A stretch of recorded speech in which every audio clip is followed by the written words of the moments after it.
الحمدللہ رب العالمین، الصلاۃ والسلام علی سید الانبیاء والمرسلین، اما بعد، اعوذ باللہ من الشیطان الرجیم، بسم اللہ الرحمن الرحیم۔ آج قرآن پاک کے 12ویں پارے کے حوالے سے گفتگو ہوگی۔ 12ویں پارے کے اندر سورہ ہود مکمل اور سورہ یوسف کا کچھ حصہ شامل ہے۔ جیسا کہ پچھلے درس کے اندر بیان ہوا تھا کہ سورہ ہود کی پہلی 5 آیات 11ویں پارے میں شامل ہے۔ تو سورہ ہود 11ویں پارے کے آخر سے شروع ہوتی ہے اور اس کا اختتام 12ویں پارے میں ہوتا ہے۔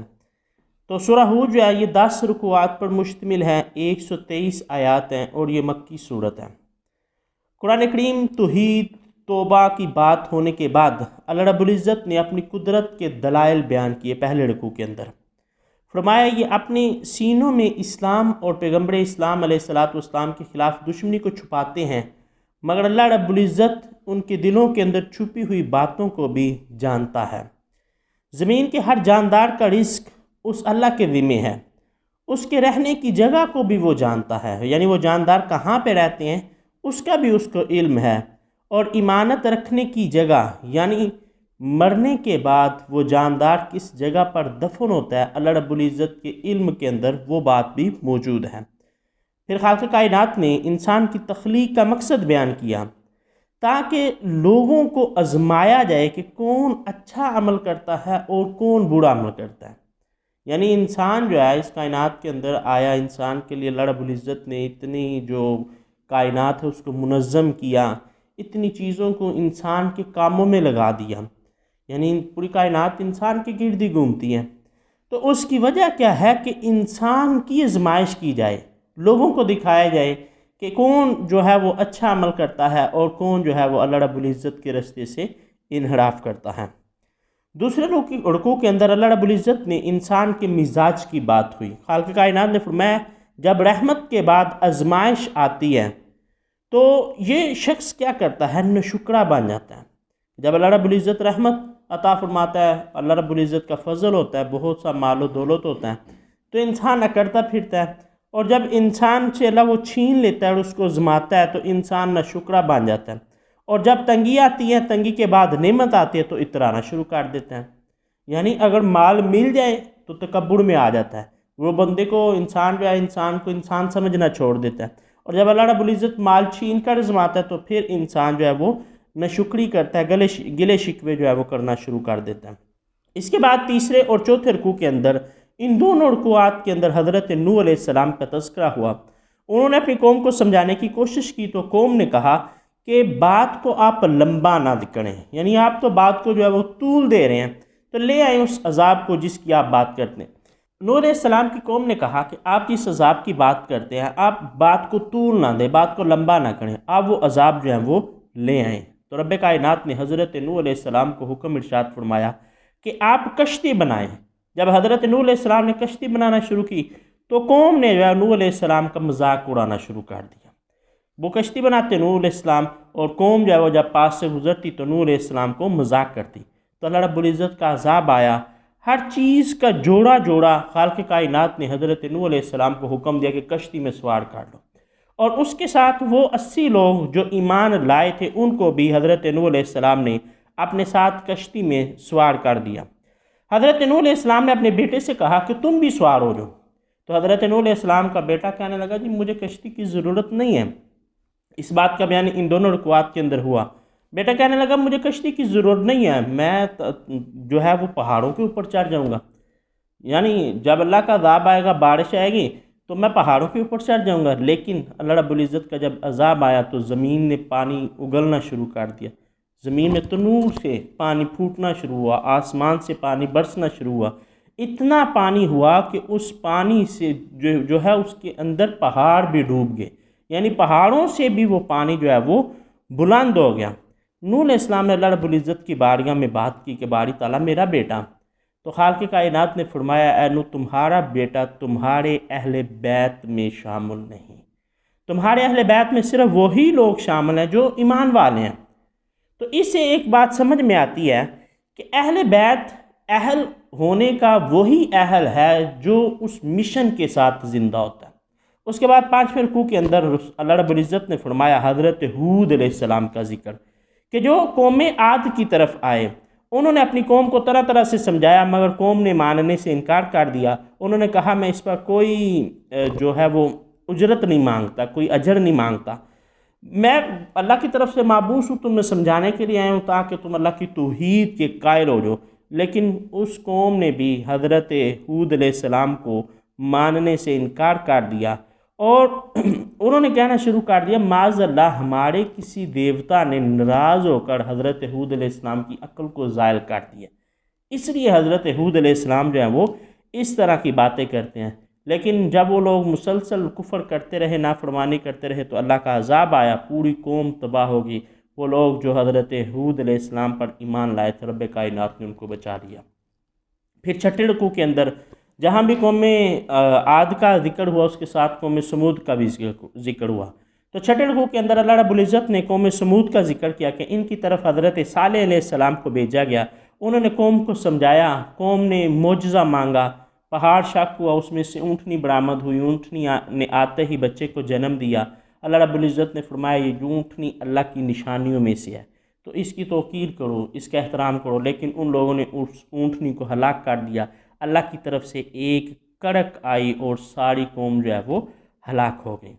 7ویں رکوع کے اندر اللہ رب العزت کے فرشتے حضرت ابراہیم علیہ السلام کے پاس آئے۔ اس واقعے کی طرف اشارہ ہوا کہ حضرت ابراہیم علیہ السلام کے پاس فرشتے آئے۔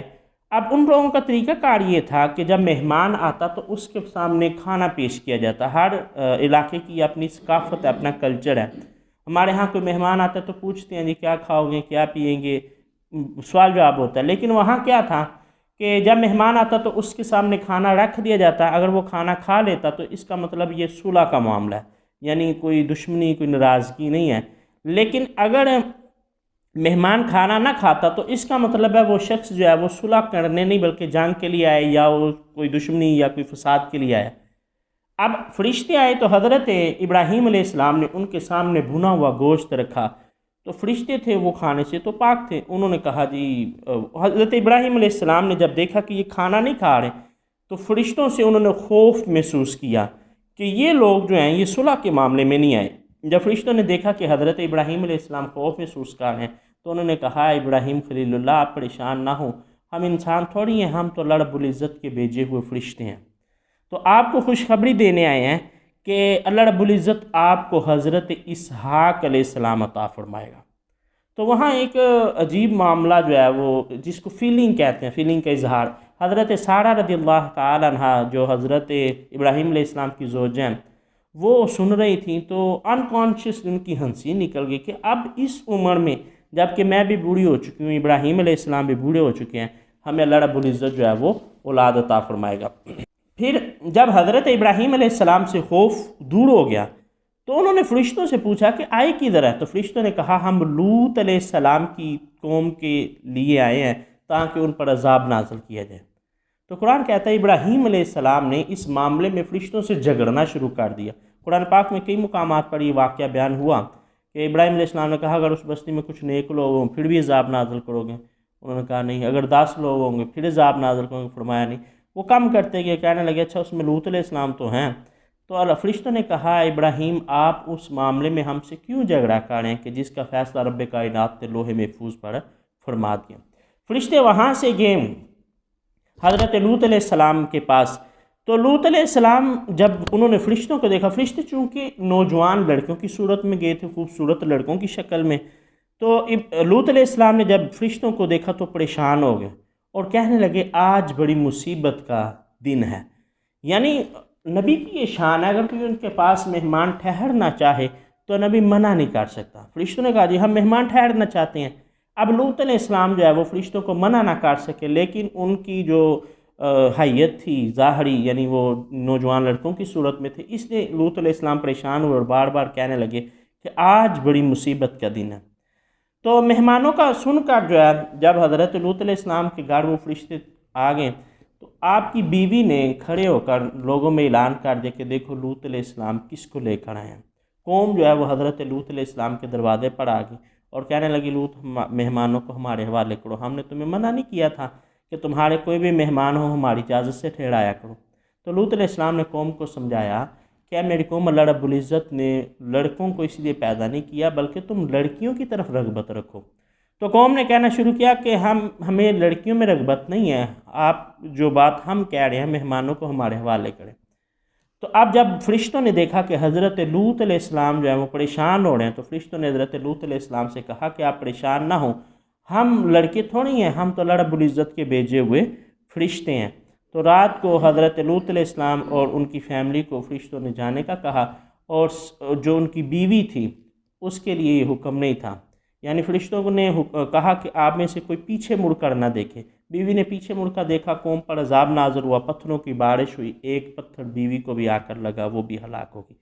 پتھروں کی بارش کرنے کے بعد اس بستی کو اٹھایا گیا، 4 بستیاں تھیں حضرت لوط علیہ السلام، ان 4 کو اٹھایا کر دوبارہ الٹ کر زمین کے ساتھ برابر کر دیا گیا۔ کیوں؟ ان لوگوں کے جو افعال تھے وہ ایسے تھے جو اس سے پہلے کسی قوم میں بھی یہ برائی نہ پائی جاتی تھی۔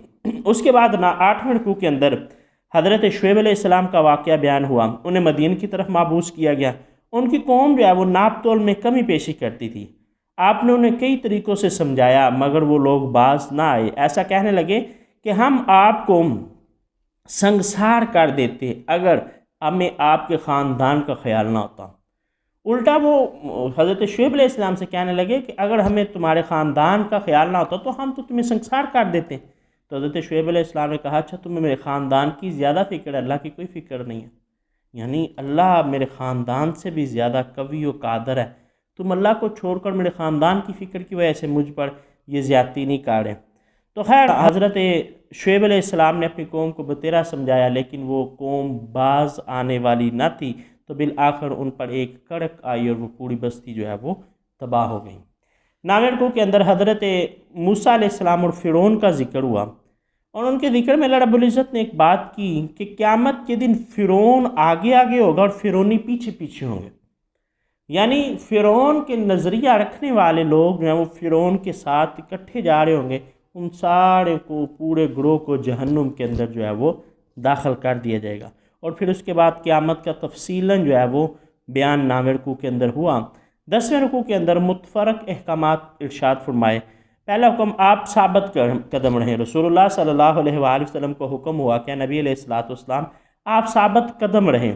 حضرت عمر فاروق رضی اللہ تعالی عنہ نے فرمایا استقامت یہ ہے کہ انسان اللہ رب العزت کی طرف سے جو حکم آیا ہے اور جن چیزوں سے رب کائنات نے منع کیا ان پر ثابت قدمی سے ڈٹا رہیں، یہ استقامت ہے۔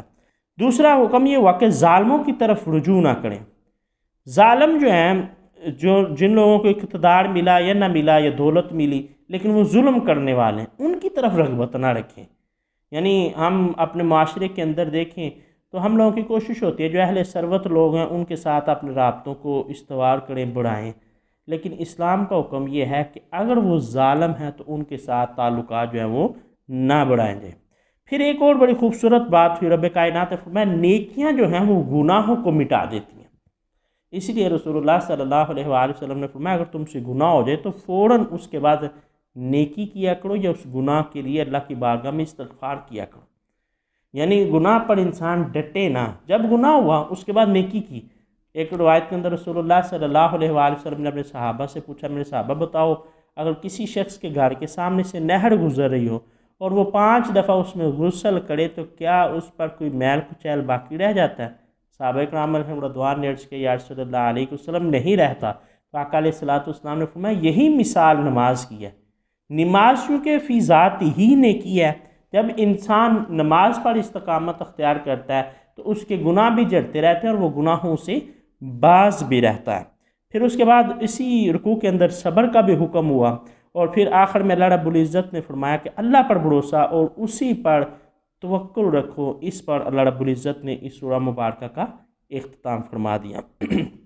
اس کے بعد سورہ یوسف شروع ہوئی۔ سورہ یوسف جو ہے یہ 12 رکوعات پر مشتمل اور 111 اس میں آیات ہیں۔ کچھ حصہ اس کا یہاں 12ویں پارے کے اندر بیان ہوا اور کچھ حصہ اس کا 13ویں پارے کے اندر بیان ہوا۔ پہلے رکوع کے اندر اللہ رب العزت نے حضرت یوسف علیہ السلام کے واقعے کو احسن القصص جو ہے وہ یعنی بہترین قصہ جو ہے اس کو قرار دیا۔ حضرت یوسف علیہ السلام کا واقعہ بیان ہوا۔ حضرت یوسف علیہ السلام اللہ کے ایسے نبی ہیں جو نسل در نسل نبی ہوئے، یعنی حضرت یوسف علیہ السلام اللہ کے نبی ہیں، ان کے بعد حضرت یعقوب علیہ السلام اللہ کے نبی ہیں، ان کے بعد حضرت اسحاق علیہ السلام اللہ کے نبی ہیں، ان کے بعد حضرت ابراہیم علیہ السلام اللہ کے نبی ہیں۔ 4 پشتوں پر یہ جو ہے وہ مسلسل نبوت رہی۔ حضرت یوسف علیہ السلام اپنے باپ حضرت یعقوب علیہ السلام سے کہتے ہیں، ابا جان میں نے خواب دیکھا کہ 11 ستارے اور 1 سورج چاند مجھے سجدہ کر رہے ہیں۔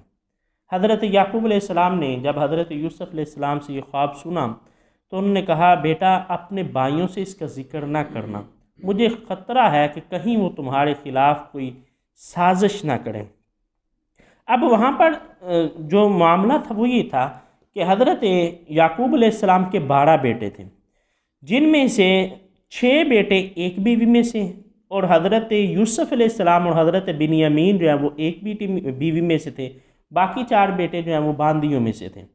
اب وہ چونکہ 10 تعداد میں زیادہ تھے، حضرت یعقوب علیہ السلام کا رجحان جو ہے وہ حضرت یوسف علیہ السلام کی طرف زیادہ تھا، اس لیے باقی جو 10 بھائی ہیں وہ ان 2 بھائیوں سے حسد کیا کرتے تھے۔ جس وقت حضرت یوسف علیہ السلام یہ خواب دیکھتے ہیں اس وقت مفسرین کرام کہتے ہیں کہ آپ کی عمر مبارک 13 سال کے قریب تھی۔ دوسرے رکوع میں پھر بیان ہوا کہ یوسف علیہ السلام کے بھائیوں نے جو یوسف علیہ السلام کے بارے میں آپس میں مشورہ شروع کر دیا۔ انہوں نے کہا کہ ہم یوسف علیہ السلام کو یا تو جو ہے وہ قتل کر دیتے ہیں یا ان کو اس علاقے سے جو ہے وہ دور کہیں ڈال آتے ہیں۔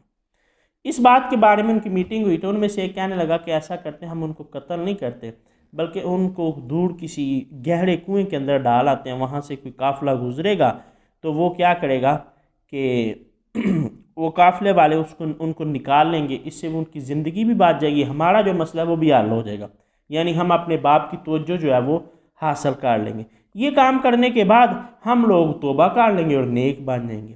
یہ انسان کی فطرت ہے کہ انسان کیا کرتا ہے، وہ سوچتا ہے کہ میں ابھی یہ گناہ کر لوں، اس کے بعد میں توبہ کروں گا، پھر میں نیک ہو جاؤں گا، یہ فلاں جو ہے یہ کاروبار، یہ فلاں کرپشن جو ہے یہ کیس میں ایسے کر لوں۔ یہ انسان کی فطرت ہے کہ انسان کیا کرتا ہے، وہ یہ سوچ رہا ہے کہ یہ گناہ میرا آخری گناہ ہے، یہ گناہ میرا آخری گناہ ہے، یہ گناہ میرا آخری گناہ ہے، اور اسی امید پر وہ نہ جانے کتنے ہی گناہ جو ہے وہ کرتا ہے۔ یوسف علیہ السلام کے بھائیوں نے بھی یہی کہا کہ ہم یہ یوسف علیہ السلام کو دور کنویں میں ڈال آتے ہیں، اس کے بعد ہم توبہ کر لیں گے اور نیک لوگوں میں ہم شامل ہو جائیں گے۔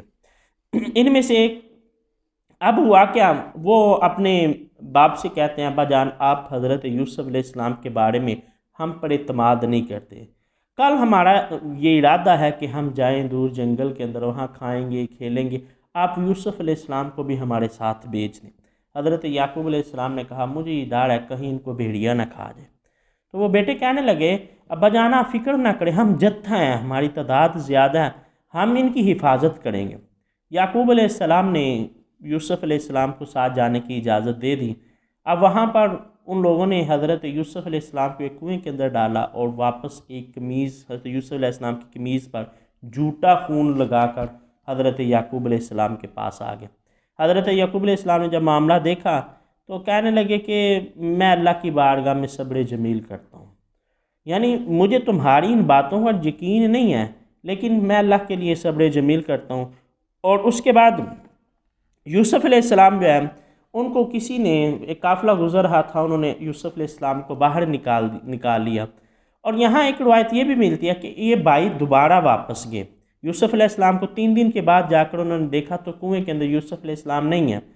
انہوں نے ادھر ادھر سرچ کی، تحقیق کی تو انہیں پتہ چلا ایک قافلہ جا رہا ہے، یہ لوگ اس قافلے والوں کے پاس گئے اور ان سے انہوں نے کہا یہ تو ہمارا غلام ہے یوسف علیہ السلام کے بارے میں، اور ان سے کچھ رقم بھی انہوں نے یوسف علیہ السلام کے بدلے میں لی۔ اب وہ قافلے والے مصر کے اندر آ کر حضرت یوسف علیہ السلام کو فروخت کر دیتے ہیں۔ وہاں پر عزیز مصر جو ہے، ایک جو وقت کا حکمران کا آپ کہہ رہے مشیر تھا، وزیر تھا، اس نے خریدا، اس کو بیٹا یہ لڑکا پسند آیا تو اس نے حضرت یوسف علیہ السلام کو خریدا اور گھر لے گیا۔ گھر میں جا کر حضرت یوسف علیہ السلام کو اپنی بیوی زلیخا کے حوالے کیا اور وہ کہنے لگا، یہ تیسرے رکوع کے اندر بیان ہوا، کہنے لگا کہ یہ بچہ جو ہے اس کی آپ حفاظت کرنا، اس کا خیال رکھنا، کل کلا یہ بچہ ہمیں فائدہ دے گا یا یہ ہے کہ ہم اس کو اپنا جو ہے وہ بیٹا بنا لیں گے۔ یوسف علیہ السلام وہاں پر ہی جوان ہوئے۔ جب جوان ہوئے تو زلیخا جو ہے وہ یوسف علیہ السلام میں رغبت رکھتی تھی۔ ایک دن زلیخا نے کیا کیا کہ سارے دروازے بند کیے اور یوسف علیہ السلام کو اپنی طرف مائل کرنے کی کوشش کی۔ یوسف علیہ السلام نے اپنے رب کی طرف رجوع کیا کہ باری تعالیٰ مجھے اس کام سے بچا۔ یوسف علیہ السلام اور زلیخا اکٹھے بھاگے دروازہ کھولنے کے لیے۔ پیچھے سے یوسف علیہ السلام کو زلیخا نے پکڑا تو قمیض پیچھے سے پھٹ گئی، دروازہ کھولا تو سامنے عزیز مصر کھڑا تھا۔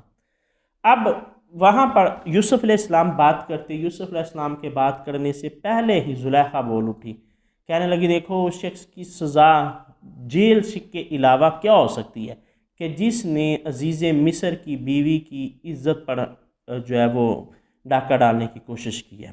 تو حضرت یوسف علیہ السلام نے کہا نہیں، میں نے ایسا کچھ نہیں کیا، بلکہ اس نے ہی مجھے اپنی طرف مائل کرنے کی کوشش کی۔ تو وہاں ایک دانا آدمی تھا، اس نے یہ کہا کہ ابھی اس کا فیصلہ کر لیتے ہیں، اگر قمیض پیچھے سے پھٹی ہوئی تو پھر زلیخا جھوٹی ہے، اگر قمیض آگے سے پھٹی ہے تو پھر حضرت یوسف علیہ السلام جو ہے وہ غلط بات کہہ رہے ہیں۔ قمیض کو دیکھا گیا تو وہ پیچھے سے پھٹی تھی، تو اس سے ثابت ہوا کہ زلیخا جو ہے وہ جھوٹ بول رہی ہے۔ اب اس بات کا چرچا چوتھے رکوع کے اندر اللہ رب العزت نے اس کا بیان فرمایا، اس بات کا چرچا شہر میں ہو گیا، عورتوں نے باتیں کرنا شروع کر دی کہ زلیخا دیکھو عزیز مصر ایک غلام کے اندر رغبت رکھتی ہے، اس کو مائل کرنے کی جو ہے وہ کوشش کرتی ہے۔ جب زلیخا کو اس بات کا علم ہوا، زلیخا نے ان عورتوں کو بلایا، ان کے سامنے پھل اور چھری رکھی، پھر یوسف علیہ السلام کو کہا کہ ان کے سامنے آئیں۔ جب وہ یوسف علیہ السلام ان عورتوں کے سامنے آئے تو ان عورتوں نے انکانشیسلی اپنی انگلیاں کاٹ لیں، یعنی پھل کاٹتے ہوئے ان کو خبر ہی نہیں ہوئی۔ وہ یوسف علیہ السلام کے حسن کے اندر اتنا مگن ہو چکی تھی کہ انہیں خبر ہی نہیں ہوئی، انہوں نے اپنی جو ہے وہ انگلیاں بھی کاٹ لیں، اور وہ کہنے لگیں کہ یہ انسان نہیں، یہ تو کوئی بزرگ فرشتہ محسوس ہوتا ہے۔ جب زلیخا نے یہ ان کی حرکت کو دیکھا تو کہنے لگی اب بتاؤ، یہ ہے وہ نوجوان جس کے بارے میں تم نے یہ سنا ہے کہ میں اس میں رغبت رکھتی ہوں، لیکن یہ اس طرف مائل نہیں ہو رہا، اگر یہ مائل نہ ہوا تو اس کو میں جیل میں بھجوا دوں گی۔ یوسف علیہ السلام نے اللہ کی بارگاہ میں دعا کی، باری تعالیٰ میں اس کام سے جیل میں جانا پسند کرتا ہوں۔ پانچویں رکوع کے اندر رب کائنات نے پھر بیان کیا کہ جیل کے اندر ان کے دو ساتھی بھی تھے یوسف علیہ السلام کے۔ یوسف علیہ السلام کے مزاج وہاں بڑا پولائٹ تھا، جو بیمار ہوتا اس کی آپ عیادت کرتے، اس کی دیکھ بھال کرتے، جو پریشان ہوتا اس کی پریشانی کو دور کرتے، وقتاً فوقتاً ان لوگوں کو توحید کا درس بھی دیتے رہے۔ تو دو لوگ یوسف علیہ السلام کے پاس آئے، کہنے لگے آپ ہمیں ہمارے محسن محسوس ہوتے ہیں، ہم نے خواب دیکھا ہے، اگر آپ اس کی تعبیر بتا دیں تو۔ ایک شخص کہنے لگا کہ میں نے خواب دیکھا ہے کہ میں جو ہے وہ انگوروں کی شراب بنا رہا ہوں۔ دوسرا کہنے لگا کہ میں نے خواب دیکھا کہ میرے سر پر روٹیاں ہیں اور اس سے چیل اور کوے جو ہے وہ کھا رہے ہیں۔ یوسف علیہ السلام نے کہا تمہارا کھانا آنے سے پہلے میں تمہارے خواب کی تعبیر جو ہے وہ بیان کروں گا۔ پھر وہاں پر یوسف علیہ السلام نے ایک پورا توحید کا باب باندھا اور ان لوگوں کے سامنے جو ہے وہ توحید کے حوالے سے تقریر کی۔ اس کے بعد یوسف علیہ السلام نے ان کے خواب کی تعبیر بیان کی۔ آپ نے فرمایا کہ وہ شخص جس نے یہ خواب دیکھا کہ وہ انگوروں کی شراب میں چور ہے، وہ شخص آزاد کر دیا جائے گا، اپنے مالک کے پاس رہے گا، بادشاہ کے پاس جائے گا اور بادشاہ کو وہ شراب پلائے گا اپنے ہاتھوں سے۔ اور وہ شخص کہ جس نے دیکھا کہ اس کے سر پر روٹیاں ہیں، اس شخص کو سزائے موت ہو جائے گی، اس کو پھانسی دے دی جائے گی اور پرندے جو ہیں وہ اس کا گوشت نوچ کر جو ہے کھائیں گے۔ پھر یوسف علیہ السلام نے وہ شخص جس کو آزادی ملنے والی تھی اس سے کہا کہ جب تم بادشاہ کے پاس جانا تو میرا ذکر جو ہے وہ بادشاہ کے سامنے کرنا۔ پھر چھٹے رکوع کے اندر بیان ہوا، وہ شخص گیا وہاں، وہ بھول گیا، اس نے بادشاہ کے سامنے ذکر ہی نہیں کیا، شیطان نے اس کو بلا دیا۔ کچھ سال گزرے، اس کا بیان چھٹے رکوع کے اندر ہوا۔ بادشاہ نے خواب دیکھا کہ 7 موٹی تازی گائیں ہیں، 7 جو ہیں وہ دبلی پتلی گائیں ہیں، 7 سبز خوشیاں ہیں، 7 جو ہیں وہ خشک خوشیاں ہیں۔ تو اس نے اپنے درباریوں سے پوچھا بتاؤ اس کی تعبیر کیا ہے؟ درباریوں نے کہا یہ تو بڑا پریشان کن خواب ہے، ہم ایسے خواب کی تعبیر نہیں بتا سکتے۔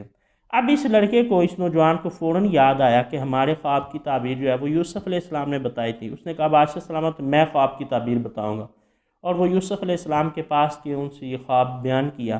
یوسف علیہ السلام نے کہا کہ 7 سال مسلسل بارشیں ہوں گی اور سبزہ ہوگا اور بہت خوشحالی ہوگی، پھر اس کے بعد 7 سال جو ہے وہ قحط رہے گا، خشک سالی کے آئیں گے۔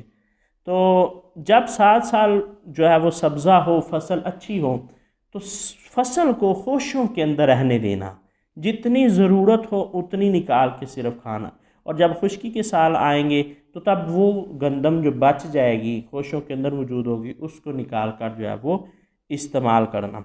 اس کے بعد 7ویں رکوع کے اندر جب بادشاہ کو اس بات کا علم ہوا تو بادشاہ نے کہا کہ بلاؤ یوسف علیہ السلام کو، ان کے احوال کے بارے میں پتہ کرنے کی کوشش کی۔ یوسف علیہ السلام سے کہا گیا کہ آپ کو بادشاہ بلا رہے ہیں، تو یوسف علیہ السلام نے کہا کہ پہلے ان عورتوں کا حال پوچھو کہ جنہوں نے اپنی انگلیاں کاٹ لیں۔ اب ان عورتوں سے بادشاہ نے جب تحقیق کی تو پتہ چلا کہ یوسف علیہ السلام کے اندر تو کوئی عیب نہیں تھا۔